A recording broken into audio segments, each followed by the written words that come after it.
Hi there, Mary. I'm Larissa. Lovely to meet you. Hi, Larissa. Come on through. Welcome to Nutrition for Health. Take a seat. Thank you, thank you. Make yourself comfortable. This is a lovely office you've got. Thank you. So how have you been since I spoke to you on the phone? Well, I'm doing okay. The pain's easing off. It's almost gone now, actually. Well, that's excellent news. I'm glad the pain has eased off. Yeah. Well, now the pain's gone, I'm a little more mobile. I'm still a long way from playing tennis. I'm nowhere near able to help out with the grandkids yet. Yeah, I'm sure you're really missing your tennis. You sound like you're a very active lady. Oh, I do try to be. You would be racing around after those grandchildren. I do have some other exercises that I'm going to suggest for you today, though, that'll really help with strengthening your bones and also just with the rehabilitation and getting you moving again. But before we start to talk about your strategies and plan, I'd like to confirm some of your details. Does that sound okay? Yeah, sure. Cool. So I had some information from you over the phone and from your GP. So you're 63 years old and you're quite active. You're running around after those grandchildren and playing tennis. And it was last week that you had the fall? Yes, that's right. Okay, so you fractured your wrist with the fall and then you had some scans at the hospital, and that was when your doctor had confirmed the osteoporosis, is that right? Yes, that's all correct. Okay. So your doctor has prescribed you hormone replacement therapy, vitamin D drops and calcium supplements? Yes, yeah, that's right. And have you started the treatment? Yes, I've started it. Okay, so how are you going so far with the treatment? Yes, I've started the hormone replacement therapy, the vitamin D and the calcium, but it's only been 2 days. So far, so good. Good. Okay, great. So the nutritional treatment strategy that I have planned for you today is going to work in conjunction with your plan that you're currently on with your GP. Okay. So he has got you on the calcium supplementation and the vitamin D, as well as the hormone replacement therapy. But current and established research shows that the calcium and vitamin D are not enough on their own to help in the prevention and the progression of osteoporosis. Okay, sure. So particularly in women over 60 who have suffered from a fracture and are suffering with osteoporosis, it's really important to implement some lifestyle and dietary changes, as well as the supplementation with the calcium and vitamin D. It's also important that you take the calcium and vitamin D together for the absorption as well. So some other things we want to implement and make sure you're getting is sun exposure for vitamin D synthesis. Okay. As well as making sure that you're staying active, and all these things are going to play a role in the prevention of your osteoporosis progressing. Okay. So I wanted to tell you about some of the information that I've gathered from trusted information sources.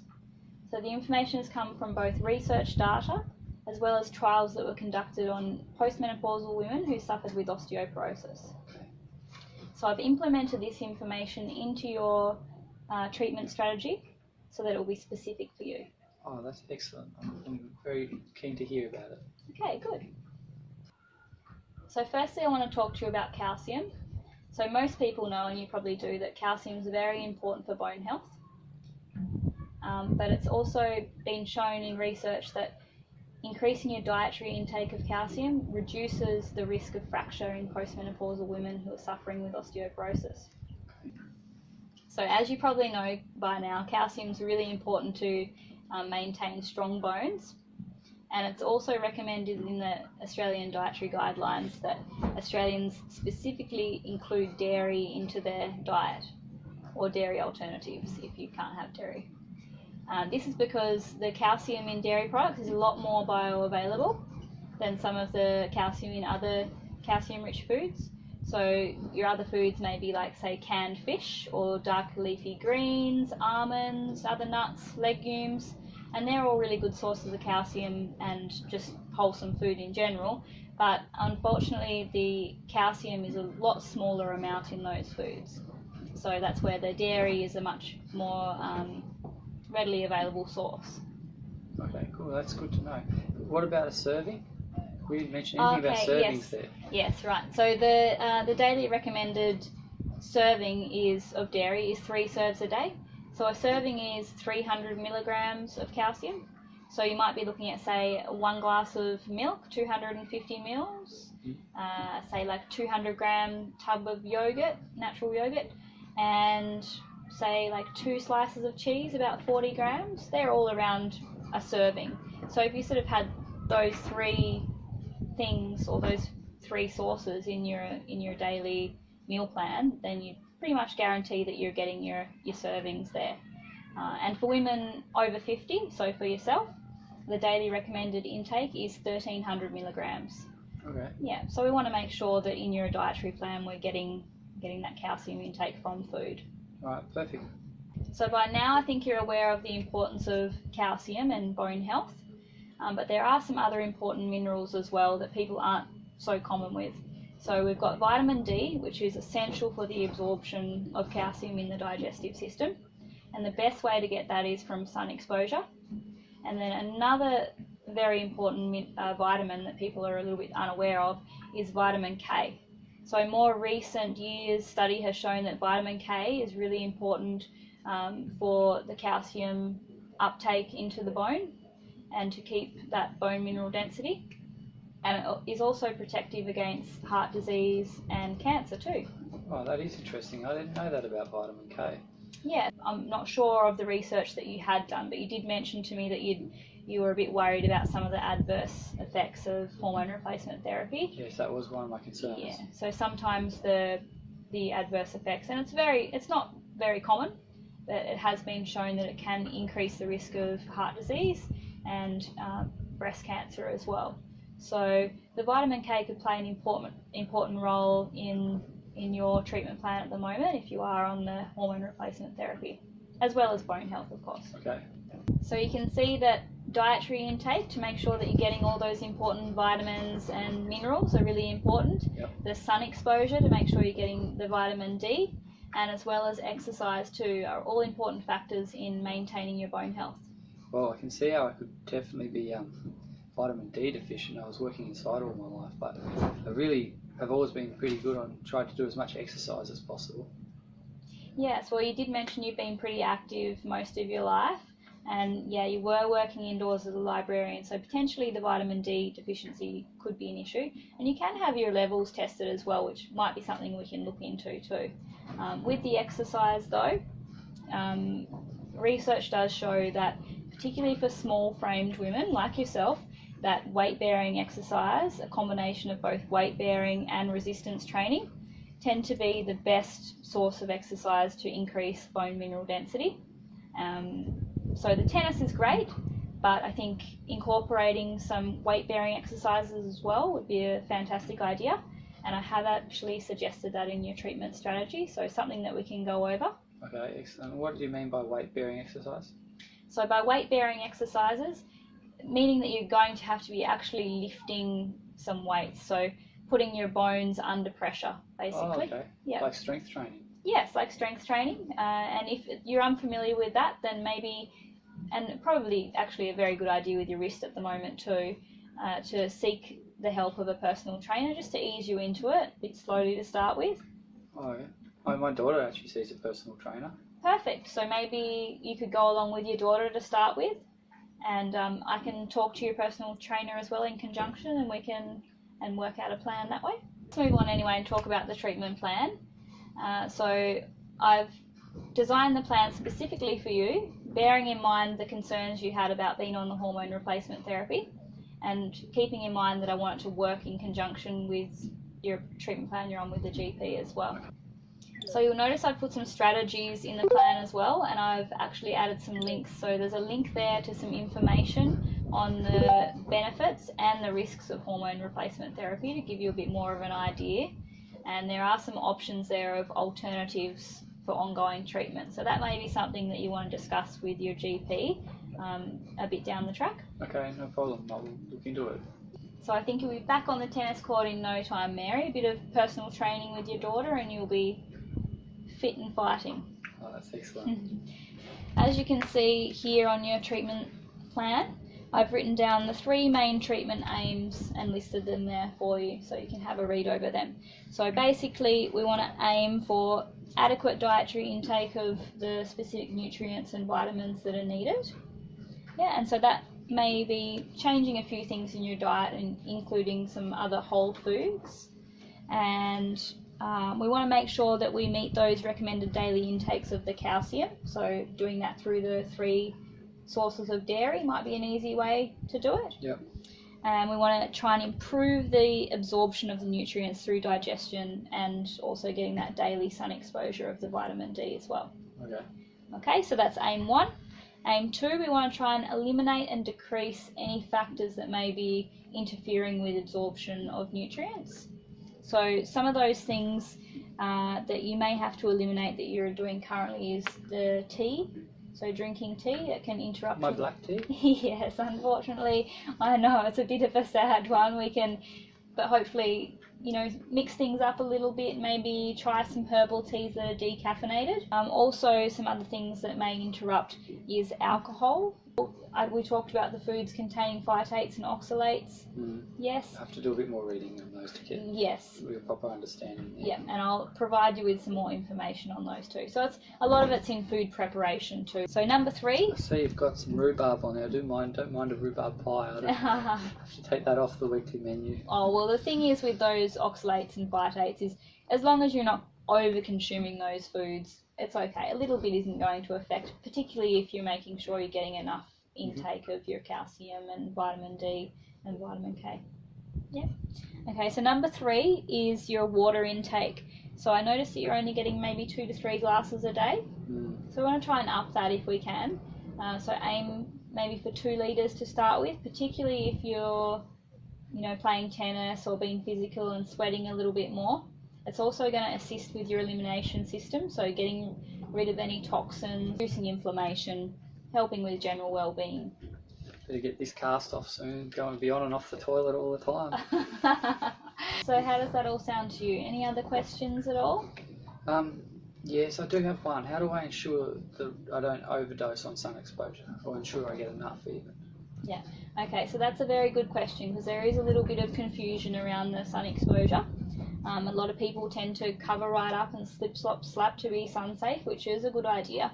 But you do need to, yes, ensure you get a little bit of sun exposure each day on your arms. So exposed arms, exposed legs if you can. So the direct sunlight on your skin. It's best if you get out there in the sun sort of before midday, so it's not in the direct, height of the heat of the sun during the day.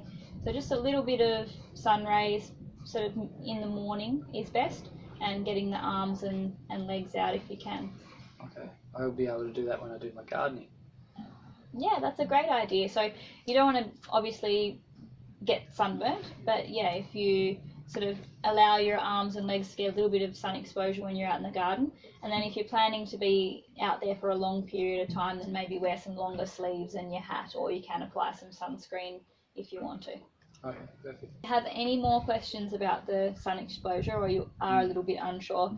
I've added also in your treatment plan there a link to the osteoporosis website, which has some really good information on sun exposure and just how much you should get.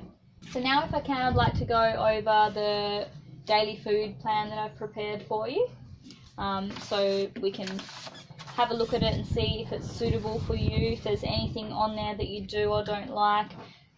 Is there any types of foods that you avoid or that you're sensitive to? I really try and eat pretty much everything, but I see a lot of new stuff in the supermarket, and I am a bit afraid, not brave enough to try a lot of it. Also, since my fall, I seem to having a little bit more trouble swallowing, so it's put me off salads and fruit a little bit actually. Okay. Well, maybe I can come up with some suggestions for you with the vegetables or salads and that kind of thing, how we might be able to get them a bit easier to swallow. Maybe some smoothies or soups might be an easier way to get them in for the moment. Yeah. Okay, so let's take a little look here and I'll break it down for you. So we've basically got your breakfast, morning snack, lunch, mid-afternoon snack, dinner. So just some little things that you might be able to add in, say with your cereal that you were having in the morning.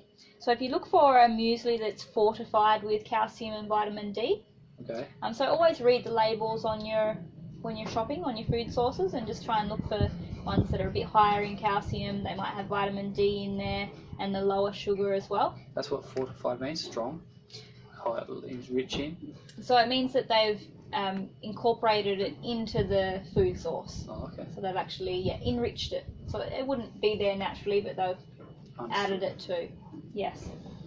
And so you can see there we've got the one source of dairy there with the breakfast. If you just add some yogurt in. 1 serve of white there. Yep.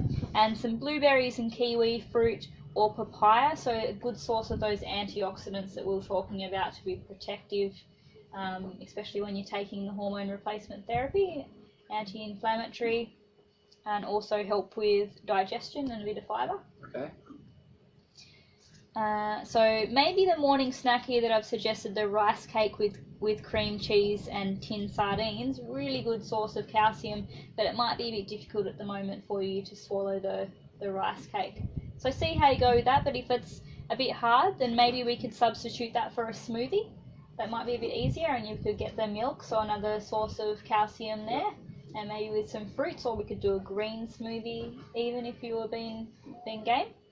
So I've just prompted you down the side here some other things to focus on. So with your water intake, and to avoid things with high sugar, and avoiding the caffeine and the alcohol.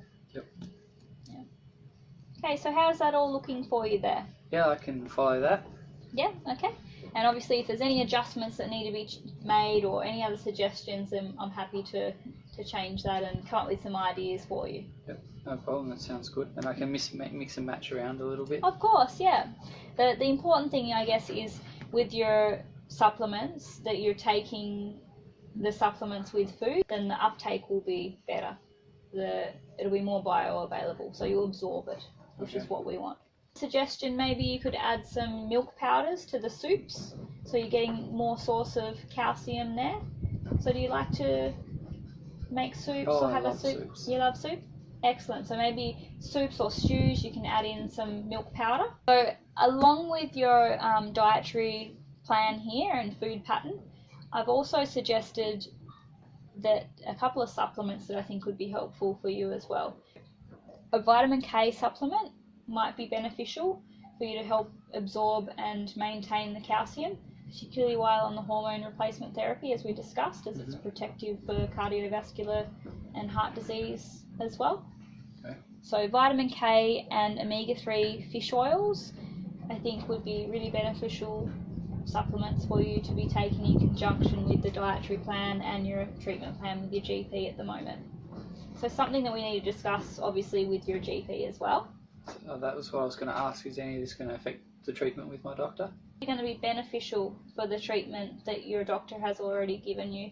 So as I said, wanting to implement some supplements that are going to be protective against those adverse effects of the hormone replacement therapy. Omega-3 fish oil is going to help reducing any inflammation in the body, so reducing the chances of cancer, also being protective against heart disease. And the vitamin K is also going to help with that absorption of your calcium. So does that explain how the supplements and the dietary plan work in conjunction with your doctor's treatment plan? Yes, it does. And do you feel pretty confident you're happy with that? There's no other questions you have or concerns? Not right now. You can contact me anytime you want if you're having any concerns or trouble. Then, I'm just a phone call away, so you can call up the clinic and request to speak to me. Okay, perfect. I'm really committed to doing what I can to prevent further fractures there and make the changes that'll help there. That's excellent. Even if that does mean cutting out my black teeth. Yes. Okay, so when should I contact you for another appointment? Well, Mary, I'd really like to see you in another 2 weeks, if possible, just to see how you're going with the treatment plan and see, after you've been on the hormone replacement therapy for a little bit longer then, if you are being affected with any symptoms or having any side effects. So would that sound okay to you if we get you in for another appointment in 2 weeks' wonderful. time? Yeah, you're happy with that? Mm-hmm. Okay, excellent. Well, it was lovely to meet you, Mary. I hope that I've helped you today and made you feel a little bit confident in the treatment. Yes, it was lovely to meet you too. I didn't realise so many things had to all come together at once. So I can see how it could be the best solution. Yeah, no, you're going to get there, and I think that that you're already doing really well. So let's go through to the reception, and we'll book you in for another 2 weeks. Okay, perfect. Thank you. Okay, come on through.